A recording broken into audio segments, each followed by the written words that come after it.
Hi, I'm Sheridan, and welcome to Purposeful Beauty.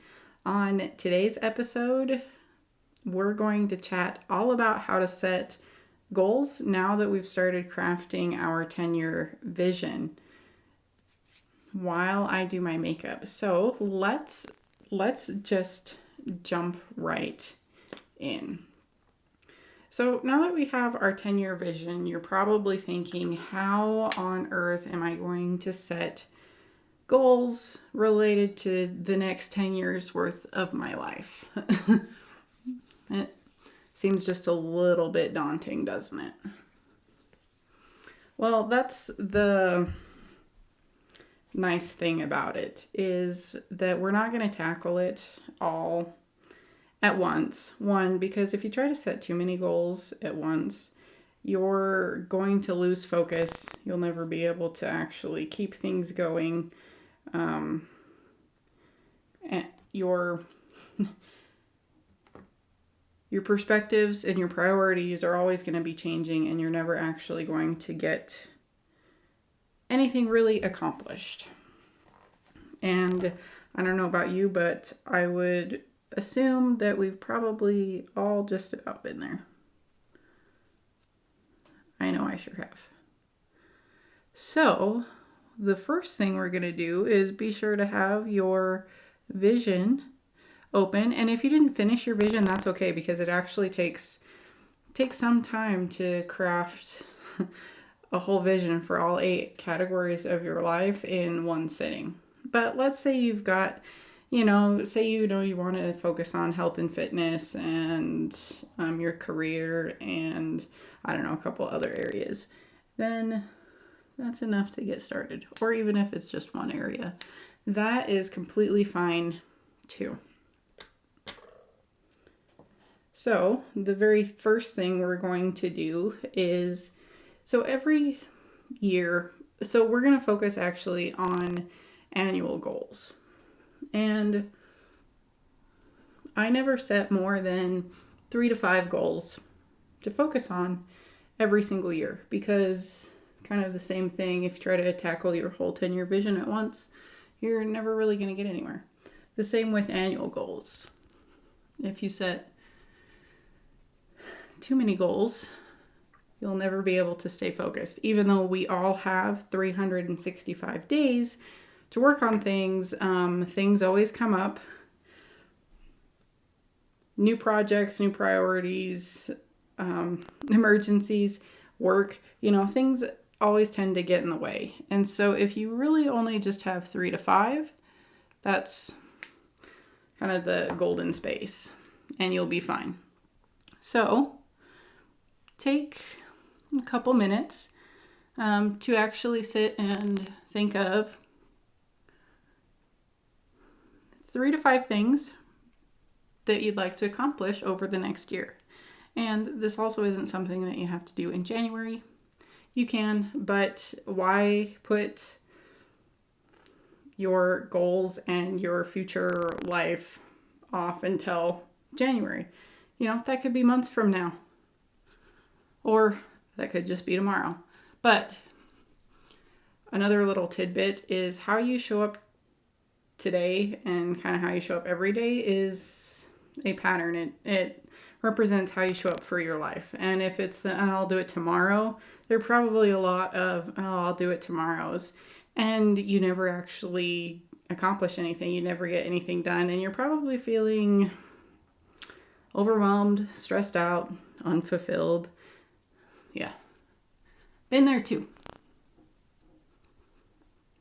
So hopefully you've got your 3 to 5 goals written down, and don't worry about, just get them down. Say that I want to lose 10 pounds. That's a good place to start. Just write that down. Oh.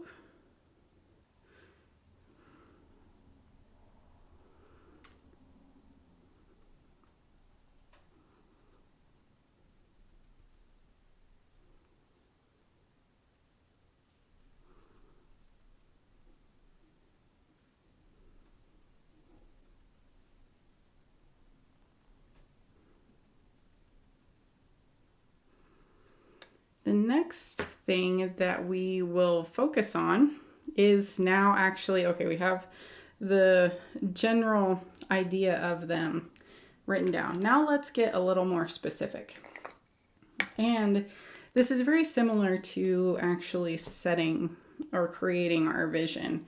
There are kind of two types of people that like to, or in how they set goals. One of them is that they love being specific. They love all of the minute details, all the nitty gritty, want to be involved in every little aspect and thinking through it. And that's totally awesome. The other category is, which is where I fall, is that I call it specific and non-specific. And I'm also a non-specific goal setter. If you ask me to write a SMART goal, I start getting all anxious and worried, and I don't like SMART goals. But anyway, so the non-specific goal setter is someone like me that likes to just say, one of my goals this year that I set was to have optimum health. And, a lot of people kind of look at me funny, like, what the heck does that mean? Well, that's exactly it. I took the time to write down, what does me having optimum health look like? What does it feel like? So how will I know when I actually get it if it's not hard and fast, down and dirty by the numbers? So to me, optimum health is I wake up feeling rested with a zest for life. I wake up with bright, wide awake eyes. I follow my low carb, high fat nutrition regularly, and various different descriptors like that. And so if you're a specific type of goal setter, same with vision, you will probably like SMART goals. You like that they're specific and measurable, attainable, realistic, and timely.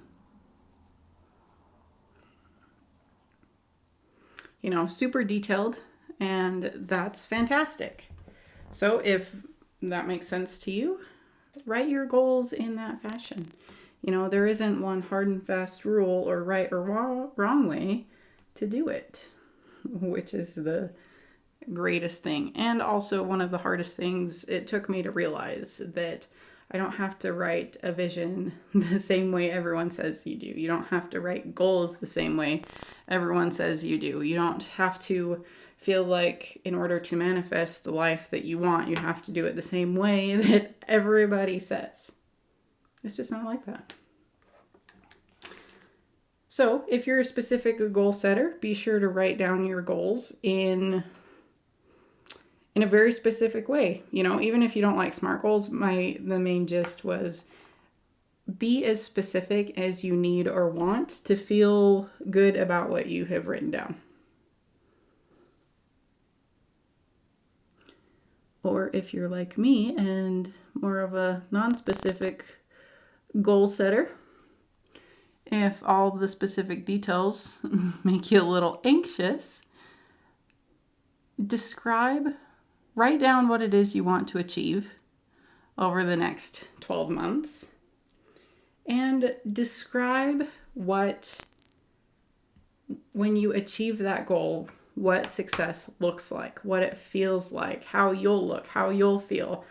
And so that way, when you, like with mine, I want to wake up feeling rested and have bright, wide awake eyes. I'm doing pretty good. I really don't have a lot of dark circles.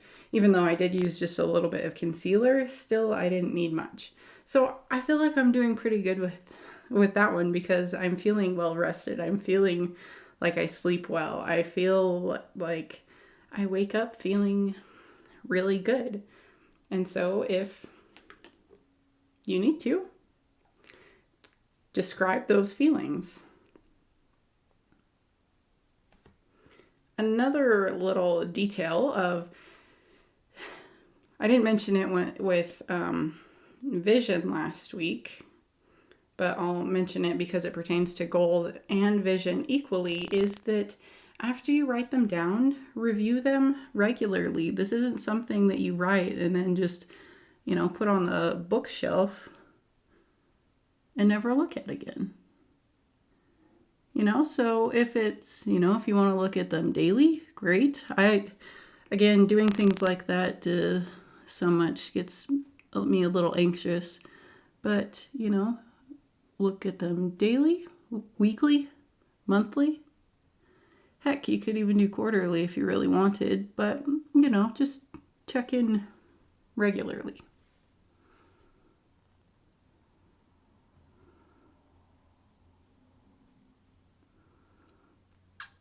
Another thing to consider when you're writing your goals is that, like say you're working on a financial goal and say you have some credit card debt, right? So here's an example of what not to do. So don't write down that I want to pay off $10,000 worth of credit card debt, or I don't want to have any credit card debt. I don't want to have any balances. That it's like we talked about in the vision video, where if you write it that way, your brain has to think about the debt in order to unthink it. So it kind of messes with the energy. So what you want to do is, if you're doing something, like I said, along financial lines, say your goal is, instead write it in this fashion: I have a $0 balance on my credit card. And so that way, what do you immediately think of? See, big black zero. That's what came up when I thought of it on your statement. And so that has a better energy signature than trying to think of, I don't have any debt. Because then you see all the red and then you're like, oh crap, I wasn't supposed to think of that.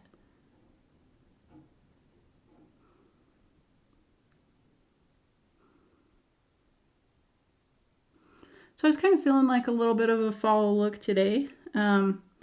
Since I'm just about done with my eyes, another little tangent here and a little makeup tip is, so today I'm kind of going for a bit of a bolder lip, kind of a maroon. Why did I put this on first before my eyeshadow? I don't know. Got busy talking and not paying attention to the order of things. Oh well, we'll fix it. Has that ever happened to anybody?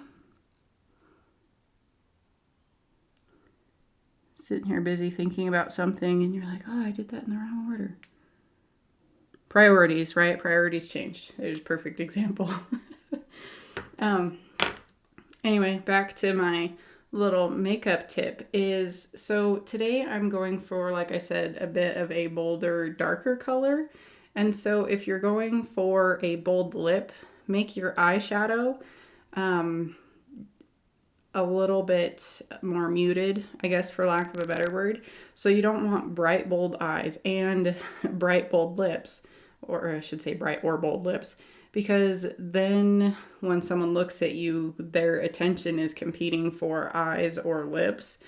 And so it's all about perception, not how they perceive you, but where our attention goes first. If you want them to focus on your eyes and you have a little bit more of like beautiful eyeshadow that day, go with a more neutral lip. Don't go too crazy on the eye. On the lip if you're going for bold eyes, and vice versa. So today, since I'm doing the the bolder lip, I'm going for just a kind of a simple eyeshadow. This one's actually it's called bronzed blush shimmer. And so it's actually just a very nice pink hue.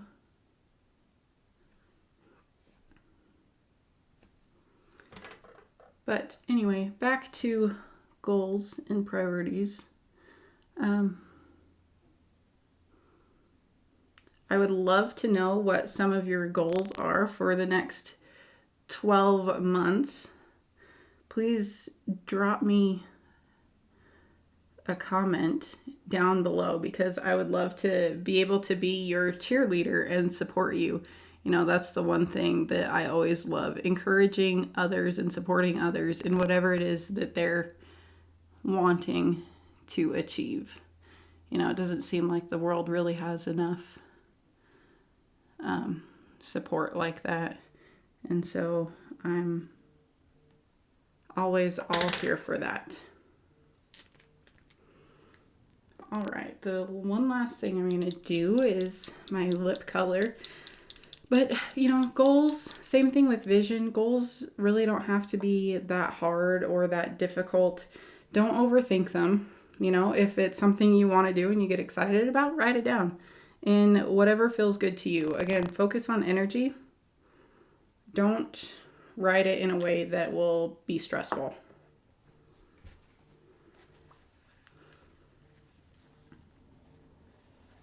So, I'll be a little bit quiet again as I put my lip scents on.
I always just love showing that off.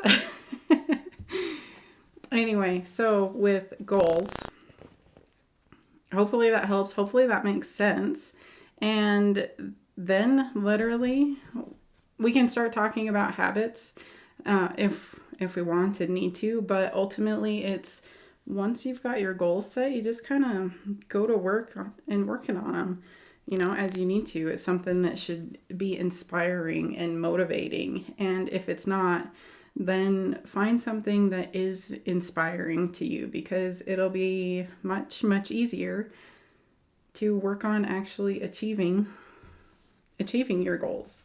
And be sure to, in the description, click the link in the description to sign up as a VIP founding member so that you can continue following my journey. If you sign up as a founding member, one, it's totally free, doesn't cost anything, but I want to share my behind the scenes takes, my secrets, kind of, bits and pieces of my story, connect with you a little bit closer of, how can I help you in your journey and whatnot. And so all of that is there. I also have a freebie for you actually too. I like to over deliver, overshare, and help my friends out. is a workbook and a guide of creating a life that you love. And so if you're struggling with creating your vision and setting your goals, that's probably a really good place to start. It asks you some questions to think about, kind of talks you through what each section means, and then your workbook obviously provides some space for you to write and brainstorm all of those different things. And so, like I said, be sure to subscribe as well, and please come join me along my journey. It'll be a lot of fun along the way. See you next week.